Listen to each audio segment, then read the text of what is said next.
नमस्कार दोस्तों, कैसे हो आप सब। आई होप आप सब अच्छे होंगे, फैमिली फ्रेंड्स के साथ खुश होंगे। तो यहाँ देखिए बिल्कुल संडे का है। मैंने आगे भी इस ब्लॉग में बताया है कि बिल्कुल संडे मॉर्निंग की है।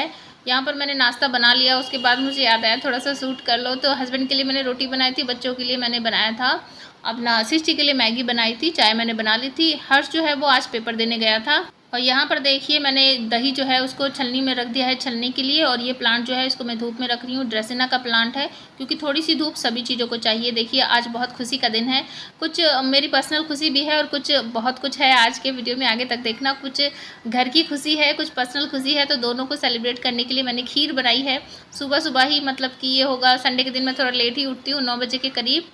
और ये लगभग 10 साढ़े 10 बजे के करीब है। नाश्ता होते ही मैंने फटाक से खीर बनाना स्टार्ट कर दिया था, क्योंकि हर्ष आते ही खाना मांगेगा। और मुझे आज काम थे बहुत सारे। आज मुझे थोड़ा सा टेरेस पर भी जाना था और कुछ और भी एक्स्ट्रा काम होते हैं संडे को, वो सब मुझे करने थे। तो फिर इसीलिए मैंने झटपट से खीर बनाई कि वो आएगा तो मैं उसको ये खीर दे दूँगी, बाकी सब भी इसको खा लेंगे। तो खाना थोड़ा लेट भी बना ना तो भी कोई प्रॉब्लम नहीं होगी। तो खीर कौन कौन खाता है, किस किस को खीर पसंद है ज़रूर बताना। सिस्टी को मेरी खीर जो है वो पसंद नहीं है, तो वो थोड़ा बहुत ही खाती है। तो यहाँ देखिए दूध तो सुबह ही गर्म करके मैंने रख दिया था, बाहर रखा था तो फिर मैंने इसको अंदर रखा। अब देखिए दही का जो पानी है बिल्कुल नीचे निकल चुका है और दही ऊपर है। आप सोचो कि पता नहीं दही का क्या करेंगे। दही का हम बनाने वाले हैं पैक। तो ये जो पानी है आप इसका यूज़ कर सकते हो, जैसे कि आप दही जमाते हो तो उसमें डाल सकते हो, या फिर आपको पनीर बनाना है उसमें डाल सकते हो दूध में, तो पनीर बन जाएगा। या फिर आप चाहो तो इसे लस्सी की तरह यूज़ कर सकते हो, और आप चाहो तो इसे पानी में घोल कर अच्छे से अपने प्लांट पे भी डाल सकते हो, कोई इसका बैड इफेक्ट नहीं है। तो ले लो जी, खीर बन गई है, खा लो सब।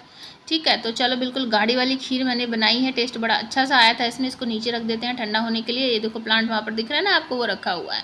तो चलो अब आगे बढ़ते हैं। खीर तो आपने देख ली गाढ़ी वाली, और किस किस के मुँह में पानी आ गया ज़रूर बताना। चलो जी, यहाँ पर देखो अब दही लेके मैं आ गई हूँ अंदर। ये बिल्कुल कैसी बताऊँ आपको, बिल्कुल पानी नहीं है मतलब इसमें। अगर आप इसी तरह से दही लोगे तो फिर वो बहुत टपकेगी। हम यहाँ पर बना रहे एक हेयर पैक, क्योंकि सिस्टी के सर में बहुत जल्दी जल्दी डैंड्रफ आ रहा है। एक तो रेनी सीजन चल रहा है, चिपचिपा मौसम हो रहा है, उसकी वजह से काफ़ी डैंड्रफ उसके सर में बहुत जल्दी आ जाता है। अब स्कूल जाते हैं 2 चोटी करती तो बुरा लगता है, ऊपर ही दिखाई देता है। तो दही जो है वो आपके बालों को पोषण भी देगी, नरिशमेंट देगी, आपके बालों को बढ़ने में हेल्प करेगी, आपके बालों को कंडीशनर की तरह सॉफ्ट बना देगी। सब कुछ करने वाली है दही। तो यहाँ पर मैंने इसेंशियल ऑयल डाला है टी ट्री की 4-5 बूंदें। और ये आपको मौसम के इफेक्ट से बचाती है, बालों को लंबा करती है और डैंड्रफ हटाने में भी हेल्प करती है। और उसके बाद मैंने ऑलिव ऑयल डाला है मुश्किल से आधा चम्मच, क्योंकि सिस्टिक और मेरे हेयर दोनों के सेम ही हैं। हम दोनों के स्कैल्प जो है वो ऑयली है, इसीलिए हम ऑयल का यूज़ कम करते हैं। तो ब्रश मैंने दिखा दिया, आप चाहो तो ब्रश से लगा सकते हो, चाहो तो फिंगर से लगा सकते हो। देखो सिस्टी के हेयर देखो कितने सॉफ्ट साइन लॉन्ग हेयर हो गए हैं। मैंने बहुत मेहनत करके इन बालों को लंबा किया है। आप भी अगर अपने बच्चों के बालों को लंबा करना चाहते हो या खुद के बालों को लंबा करना चाहते हो तो प्लीज़ सिस्टी के तिवारी चैनल पर जाकर आप देख सकते हो। बहुत सारी रेमेडीज़ मैंने आप सबके साथ शेयर की है, और लगातार इस चैनल पर भी मैं कोशिश करती हूँ हफ्ते में या 10 दिन में एक हेयर से जुड़ी हुई रेमेडी अपने चैनल पर जरूर दिखाऊँ। तो ये देखो ये वाइट वाइट है ना, ये इसके अंदर की स्कैल्प है जिसको हम डैंड्रफ बोलते हैं। ज़्यादा रूखापन आ जाता है तो ये डैंड्रफ होने लगता है। रेनी सीजन में तो पक्का ही होता है। तो देख लो पहले तो ये अच्छी तरीके से, ज़्यादा नहीं है, थोड़ा थोड़ा सा है। तो ब्रश की हेल्प से मैंने पूरे स्कैल्प में इसके लगा दिया है। मैंने रूट में लगाया है, बालों के ऊपर ऊपर लगाने का कोई फ़ायदा नहीं है। रूट में लगाया मैंने, मांग निकाल निकाल के देखो सफ़ेदी आ गई है तो बहुत अच्छी तरीके से मैंने लगा दिया है। और उसके बाद मैं इसका बन बना दूँगी, और जितनी देर हो सके आप उतनी देर इसे रख सकते हो। ऐसा नहीं कि सिर्फ इसे 5 मिनट रखो या 2 घंटे रखो, जितनी देर पॉसिबल हो, 1 घंटा 2 घंटा उतनी देर रखकर। और उसके बाद आप इसको वॉश कर देना, पहले पानी से अच्छे से वॉश करना, उसके बाद शैम्पू लगा देना। तो यहाँ देखिए दोस्तों मैं आ गई हूँ छत पर। छत पर चल के आपको दिखाते हैं आज हमने छत पर क्या क्या किया है।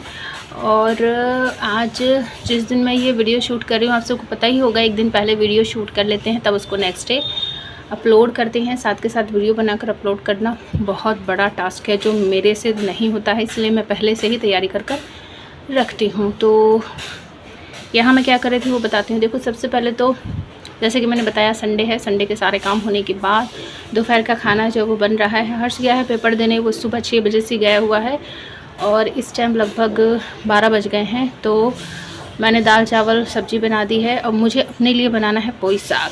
ठीक है, मेरे गार्डन में आप सबने देखा कितना सारा पोई साग है।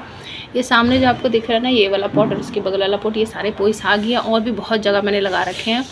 तो मैं कोशिश करती हूँ जब भी मैं दाल चावल बनाऊँ तो मैं पोई साग बनाऊँ अपने लिए, और बाकी सबके लिए जो बनाती हूँ वो भी थोड़ा सा ले लेती हूँ। आपने हमेशा मेरी प्लेट देखी है, मेरी प्लेट में कितना खाना होता है। तो अभी जैसा कि मैंने बताया 12 के आसपास का टाइम हो रहा है।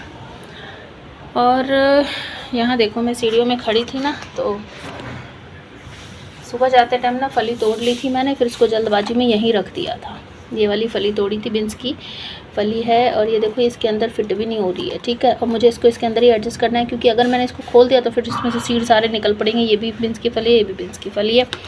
तो यहाँ पर इस तरह से मैं ऊपर ही रख देती हूँ बंद करके, ठीक है, क्योंकि फिर अगर मैं नीचे जाऊंगी, नीचे से फिर लेना पड़ेगा, कितनी बार भूल भी जाते हैं, तो यहीं रख देती है। सारी रस्सियाँ हैं, ये देखो। पहले मैं चले गई तो उसके बाद हस्बैंड गए थे नीचे, तो कहीं रस्सी जैसे हम बांध देते हैं ना, उसके बाद ये बच जाती है, तो हस्बैंड इसको छोड़ छाड़ के ऐसे भाग जाते हैं। कभी लपेट कर नहीं रखते, हमेशा लपेट कर मैं ही रखती हूँ। तो मैं इसको लपेट लूँगी, ठीक है। अभी आपने जो देखा इतनी सारी रस्सियाँ, वो सब मैंने ही लपेट के रखी हैं। धूप ना आज बड़ी तेज़ है, लेकिन हवा भी बहुत अच्छी है। तो कुछ पोई साग जो है मैं ले लेती हूँ। देखो मेरे ना पोई साग इस बार बड़े अच्छे चल रहे हैं, और मैं हमेशा कोशिश ऐसी करती हूँ जो मतलब अपनी जगह से कहीं ज़्यादा ही दूर भटका हुआ हो, तो मैं कोशिश करती हूँ कि मैं उस वाले को लूँ और पहले उसको खाऊं, ठीक है। तो ये तो अभी नॉर्मल सा है, ये वाला एरिया। यहाँ से मैं पहले कट कर चुकी हूँ। यहाँ पर मैंने देखा था, ये देखो ये कहाँ जा रहा है, ये वाला, ठीक है। एक यहाँ से लेंगे, और वो जो मेरा मचान बना हुआ है, एक उस मचान के ऊपर चढ़ गया है, एक वहाँ से लेंगे। खाद देखो बिल्कुल ब्लैक गोल्ड ऑर्गेनिक खाद हमारा सूख रहा है, जो कि मैं अपने किचन वेस्ट से ही बनाती हूँ। और आप टेरेस देख लो, अब नॉर्थ इंडिया में से, या मैं अपने एरिया के बोलती हूँ, दिल्ली में से बारिश जो है वो जा चुकी है, ठीक है। और बारिश जाने के बाद मैंने ना अपने छत की साफ़ सफाई कल की थी, ठीक है। कल भी हर्ष का पेपर था, तो वो सुबह चला गया था, हस्बैंड के साथ गए थे। तो मैंने क्या किया था कि पूरे टेरेस की साफ़ सफाई की, सारे प्लांट हटाकर इधर उधर करके सब में मैंने अच्छे से साफ़ सफाई कर दी थी, और हार्वेस्टिंग भी की थी कल मैंने, ठीक है। ये देखो जिस तरफ हस्बैंड पानी डालते ना, बस वहाँ पर छोड़ ही देते, कहीं डाल देते कहीं छोड़ देते। ये लटका हुआ है, अभी मैंने 2 गमले और चेक कर लिए, वो भी लटके हुए हैं। तो एक तो देखो यहाँ से मैं लूँगी, देखो ये छोटा सा गमला है, इसमें ये हमारा लगा हुआ है फुटबॉल लिली का प्लांट, और इसमें एक ये पता नहीं कहाँ से अपने आप उग गया है। एक तो मैं ले लूँगी ये, और मैं इसको जड़ से ही उखाड़ूँगी, क्योंकि एक तो गमला छोटा है, दूसरा यहाँ पर फ्लावर वाला लगा हुआ है, तो मुझे वो सेव करना है। ये तो मेरे पास बहुत सारे हो जाते हैं, तो एक तो मैं ये ले लूँगी। और एक सामने ग्रिल की तरफ भी है मेरा, उसको भी मैं जड़ से ही उखाड़ूँगी, ठीक है। ये देखो तोड़ ताड़ के ना सब ला के यहीं रखती हूँ, फिर आपको दिखाती हूँ। ओ भगवान, धूप देखो कितनी तेज़ भयंकर हो गई है। यहाँ इस तरफ भी पोई साग ही है, ये देखो, ठीक है। इस तरफ से लूँगी, ये वाला बहुत ऊपर तक पहुँच गया है, और पड़ोसी की दीवार है ना, वहाँ तक जा रहा है। तो मैं इसको तोड़ के फाइनल जो है वो आपको दिखाती हूँ। देखो धूप देखो भगवान, मुझसे तो कैमरे में देखा ही नहीं जा रहा, दिख ही नहीं रहा है मुझे कैमरे में क्या है क्या नहीं। और हिबिस्कस का फ्लावर प्लीज़ सब लगा लो, बहुत सारी मेडिसिनल प्रॉपर्टीज़ है। आप इसको अपने घर में भी यूज़ कर सकते हो, मतलब कि पूजा कर सकते हो, और फिर इतनी सारी मेडिसिनल प्रॉपर्टीज़ है, तो आप उसमें भी इसका यूज़ करोगे। तो चलिए मैं सब कुछ कट करके फिर दिखाती हूँ, जितना मुझे चाहिए मैं उतना ही लूँगी। देखिए दोस्तों, इतना सारा पोई साग मैंने ले लिया है, और ये देखो इसके बीच में बीन्स भी है। और देखो मैंने बताया था ना कि एक रूट से ही मैं निकाल के लाऊंगी, ये मैंने ले ली है। तो ये जो रूट है इनको यहीं कट करके डाल देते हैं, क्योंकि नीचे ले जाके क्या करना है इनका। तो देखो दोस्तों, ये मैंने रूट जो है वो कट कर दी है, और अब चलो चलते हैं नीचे। आप भी प्लीज़ कुछ प्लांट ज़रूर ग्रो कर लो, और इस तरह से बहुत सारा हरा भरा सा गार्डन आपको हमेशा देखने को मिलेगा। कोई भी प्रॉब्लम होने पर मैं तो हूँ ही, आप मुझसे कमेंट करके पूछ सकते हो, मैं आपका सोल्यूशन जो है वो ज़रूर बताऊँगी। धूप देखो, ओहो जी। तो यहाँ दिखाती हूँ दोस्तों, हमारे घर में पारिवारिक खुशी ये है कि मेरी जो बड़ी जेठानी है उनके घर में पोता हुआ है। तो ये हमारी बहू बैठी है मुंह ढककर, क्योंकि आज हम इसकी छठी कर रहे हैं। तो जिस दिन छठी होती है उस दिन मुंह ढककर रखते हैं। मैंने कैमरा निकाला, फ़ोन निकाला, तो सबने मुंह खोल दिया कि इसकी बनाओ, इसी का तो प्रोग्राम है आज। तो मैंने सृष्टि को दिया था कि लो बना लो, फिर सृष्टि से जितना बनता है, जिस हिसाब से बनता है वो बना लेती है। क्योंकि मैं फैमिली में सबसे छोटी हूँ, सबसे छोटी बहू हूँ, तो मुझे ऐसा नहीं है कि मैं जाऊँ और बस बैठ जाऊँ। तो थोड़ा बहुत काम में हेल्प करना ही पड़ता है। ये मेरी बड़ी जेठानी है, जो मेरी बड़ी जेठानी उनसे भी बड़ी जेठानी है, मतलब परिवार में बड़ी हैं। और मैं यहीं पीछे खड़ी थी क्योंकि अब यहाँ पर बेमाता जो होती हैं उसकी पूजा करेंगे। तो यहाँ पर चाक वगैरह पूज रखा है और यहीं पर हम पूजा कर रहे हैं। बहू जो है बड़ा ऑपरेशन हुआ है मतलब उसका, तो उस वजह से वो ज़्यादा नीचे नहीं झुक सकती है। तो मैं उसकी हेल्प कर रही थी क्योंकि पूजा करने के लिए उसको नीचे झुकना था और बहुत से टीके वगैरह लगाने होते हैं वो लगाने थे। तो मैंने बाबू को पीछे से होल्ड कर रखा था। जब भी वो नीचे झुकती थी मैं उसको पकड़ लेती थी ताकि बाबू उसके हाथों से गिर ना जाए, क्योंकि ऑपरेशन होना और फिर ये सब बहुत प्रॉब्लम होती है। यहाँ पर मैंने कैमरा जो है वो सिस्टी को दे रखा था और मैं यहाँ पीछे से खड़ी हूँ। यहाँ पर आपको दिख रहा होगा मैंने बाबू को पकड़, एक हाथ आपको दिख रहा होगा तो वो मैं ही हूँ। दोनों तरफ से मैंने बाबू को पकड़ रखा है ताकि बाबू गिर ना जाए और जो बहू है उसको भी ज़्यादा परेशानी ना हो। तो इस तरह से पूजा करने के बाद फिर हम अंदर जाते हैं। अंदर भी एक पूजा होती है, बेमाता की जो पूजा होती है वो करते हैं।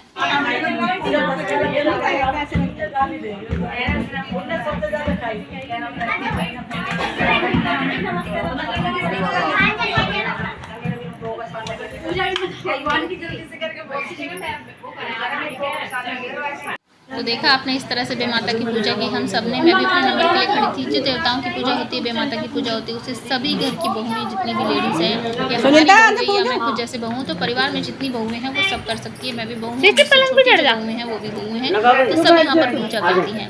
ये शुभ होता है, जिनके भी बच्चे नहीं हैं उनके लिए ये शुभ होता है। तो इस पूजा में बढ़ चढ़कर सभी को हिस्सा लेना चाहिए। तो ये जो अभी यहाँ पर बैठी है ये मेरी है बड़ी जेठानी, मुझसे बड़ी है मतलब, तो इन्हीं के यहाँ पोता हुआ है, फर्स्ट पोता है इनका ये। तो इसीलिए इन्होंने बड़ा सारा प्रोग्राम किया था। मैं ज़्यादा कवर नहीं कर पाई क्योंकि हस्बैंड गुस्सा करते हैं कि हमेशा फ़ोन निकाल के खड़ी हो जाती है, वही सब अच्छा नहीं है। अब यहाँ पर देखिए हम आ गए हैं तारे देखने, क्योंकि जब पूजा पाठ करते हैं ना तो थोड़ा सा बाहर ले जाकर तारे दिखाते हैं जो प्रेग्नेंट लेडी होती है, मतलब जिनकी डिलीवरी हो जाती है उनको, ताकि उनको तारे दिख सके। ऐसा नहीं कि बिल्कुल ये शुभ होता है एक तरह से, मैं डिटेल में अगर जाऊँगी तो बहुत लंबा हो जाएगा।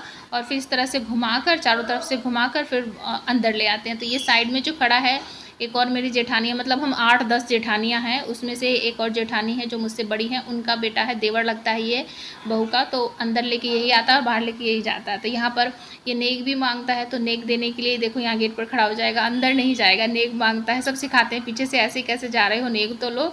तो नेक के लिए इसको जेठानी जी यहाँ पर 500 रुपये देती है और कहती है तेरी पसंद की ड्रेस दिलवाऊंगी, कल परसों जब भी तू बोलेगा उस दिन चल देंगे। तो यहाँ पर गेट पर खड़े होकर यही बात हो रही है कि क्या नेक देना चाहिए, ठीक है। तो देखो इस तरह से फिर इसको अंदर लेके जाते हैं, इसको नेक मिल जाता है उसके बाद ही अंदर जाता है। तो दोस्तों किस किस के घर में ये रस्म होती है मुझे कमेंट करके ज़रूर बताना। आज का ब्लॉग आपको कैसा लगा और क्या कौन सा पार्ट आपको अच्छा लगा मुझे कमेंट के ज़रूर बताना।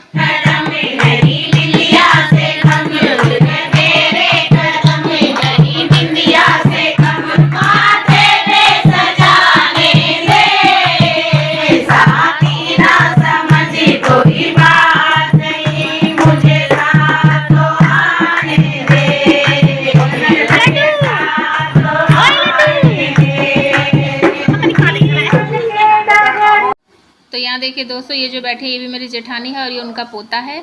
अब ये देखिए यहाँ पर सब बच्चे बैठे हुए हैं और यहाँ पर कुछ बहुएं हैं, कुछ मेरी पोतियाँ हैं, कुछ फैमिली मेम्बर्स हैं, सब बैठे हुए हैं। कैसा लगा ज़रूर बताना।